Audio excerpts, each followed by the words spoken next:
Sorry, I got an interrupted phone call. Most people who are satisfied with their operation and their long-term results, whether or not their weight is exactly the number they want, but most people who feel like life is good, this is a good part of my life, are doing something.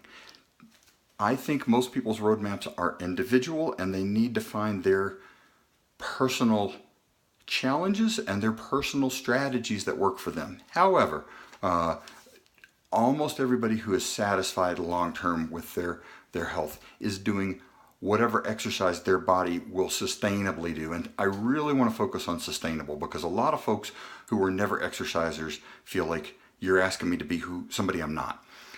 And a lot of people who are high school athletes or college athletes, some people who are Olympic athletes, they feel like they're not exercising enough unless they're doing hours of workout. And personal trainers sell their time an hour at a time. So that sort of becomes, or you're doing an hour, well then you're not doing anything if you're not doing that much. Really, 15 to 25 minutes a day is awesome. Even if that's just 3 days, 4 days a week, that really adds up. And it does not always need to be at maximum intensity. Like I said, my former athletes, when they lift weights, they feel like they have to do multiple sets. They have to go to failure. They have to feel sore the next day to do any benefit. And for adult athletes, that is really not that true. For adults, we maintain muscle mass just by working the muscle groups. To some extent, we get a large benefit just by working each muscle group one time a week. So you don't have to necessarily live at the gym, or you don't have to shovel snow. I count shoveling snow as a workout. Or if you garden, if you're working, that counts. So most people are active. Most people have some deal with food in their life where they feel like the things that are the most vulnerable only come in specific quantities or at a specific time. They don't live completely moment to moment. They have flexibility, but I don't just accidentally. I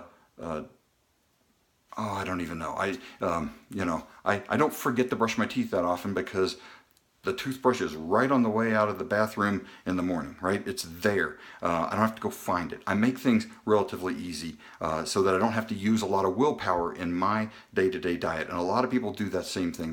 They keep themselves in a low-threat environment with food, and they tend to, I don't want to say avoid every situation, but they manage some of their situations. For instance, for me in a hospital, there is often a lot of food available, and it's generally treats and naughty food. I let myself have some of that, but I try not to have it before 4 o'clock in the afternoon, and I try to have it with a meal, not between meals. If it's between meals, I can go through 3 cookies. If it's with a meal, if I've already had a sandwich or whatever I'm eating or a salad, and then I have a cookie, I'm full, and I'll be full for 3 hours, as opposed to I keep going back. At 4 in the afternoon thing's a beautiful thing because it's usually gone by then. and a lot of times I like to have dessert at home, a little treat in the evening. If I had a treat at noon or worse yet 10 a.m., man, by the time I get to evening, I no longer feel like I've had that treat that day. If I have a treat at 4 or 5 o'clock in the afternoon, it is a lot easier for me at dinner time to say, I had dessert just a little while ago. I'm not going to do it tonight. So it gives me a sensation of control or a feeling of influence, and it helps me, again, minimize. So then for me, and like I said, everybody has their own strategies. Writing down my food really helps me have accountability and know that if I do choose a treat, it's going to be in my phone. I'm going to write it down, and my good stuff too.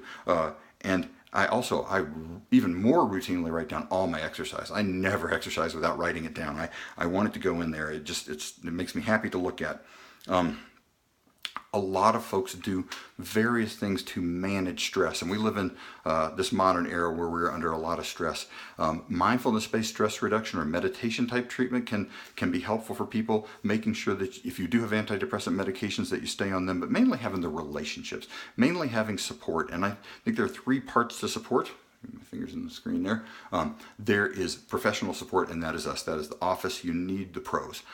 There's family support, and some people's families are not necessarily related by blood, but you need your group around you, your immediate living group. But then If you're the only person in your family with a weight problem or with weight surgery, family has a limit, professionals have a limit, and that's where the third is peer support.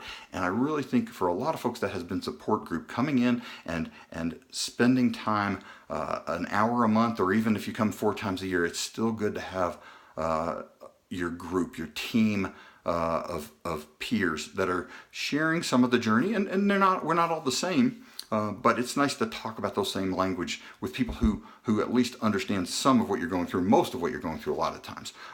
We have great resources online for that as well, and I want to put up a tag for that for Obesity Action Coalition and for several bloggers, especially Shelley Vicari, The World According to Eggface. They're good Facebook groups. I always tell people to only believe 40% of what you read online, including stuff you see that I've said. Things have to be modified from the internet, and you need to be careful.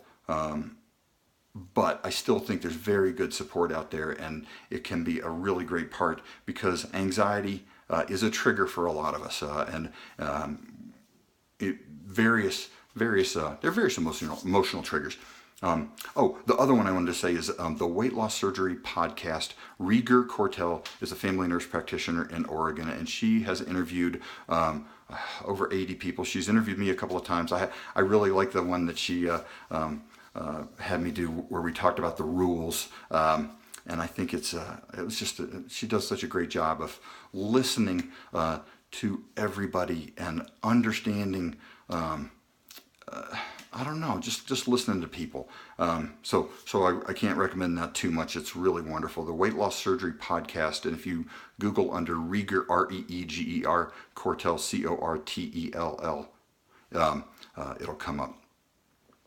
Also, our Bariatric Medicine Institute, we have a lot of videos and resources, and of course our staff, just in person as well. Well, I think that wraps up most of what I wanted to say. I'm sure I forgot something. There'll probably be an addendum.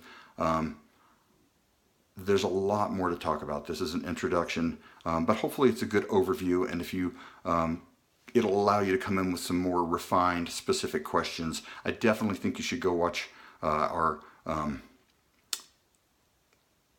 surgical specific videos. I just roughed them out here, but especially sleeve gastrectomy and duodenal switch. I really think those are, like I say, the F150 and the F350. And that gastric bypass in the middle, it's a little stronger. It's an F250, but it has a lot more limits and complications, and it cannot be upgraded easily. It is very dangerous to try to take that stomach and put it back together and then do the duodenal switch. So that's where I feel like my gastric bypass patients, and there's a lot of people doing great with their bypass. It's a great operation. I did hundreds and I don't regret any of them. They were great. But I think now we have a little better understanding of,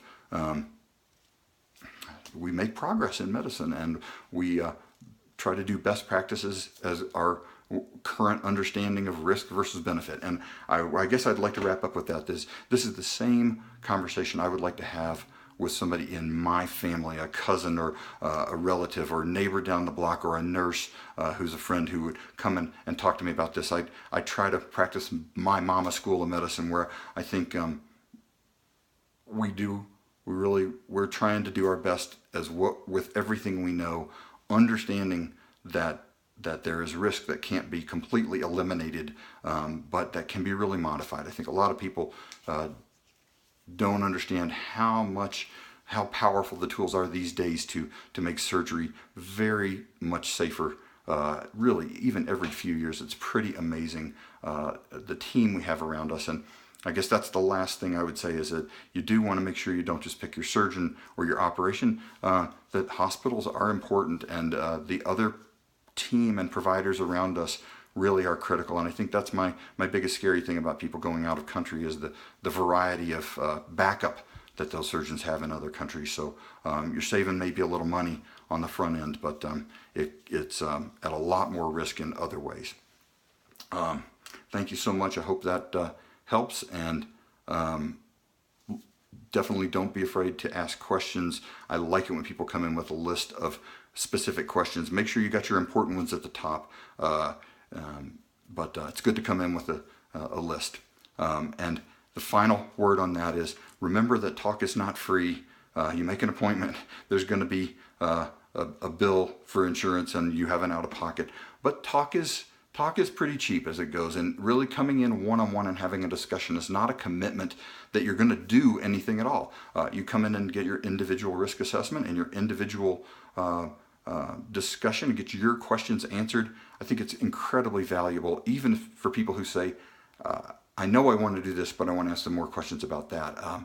We all learn as we go. So please, I would encourage you to go and just take that next step to investigate for your individual health, since you've already now watched a video online, which hopefully took you a couple of steps longer in terms of understanding what the challenges are and what we offer in terms of tools. Thank you so much.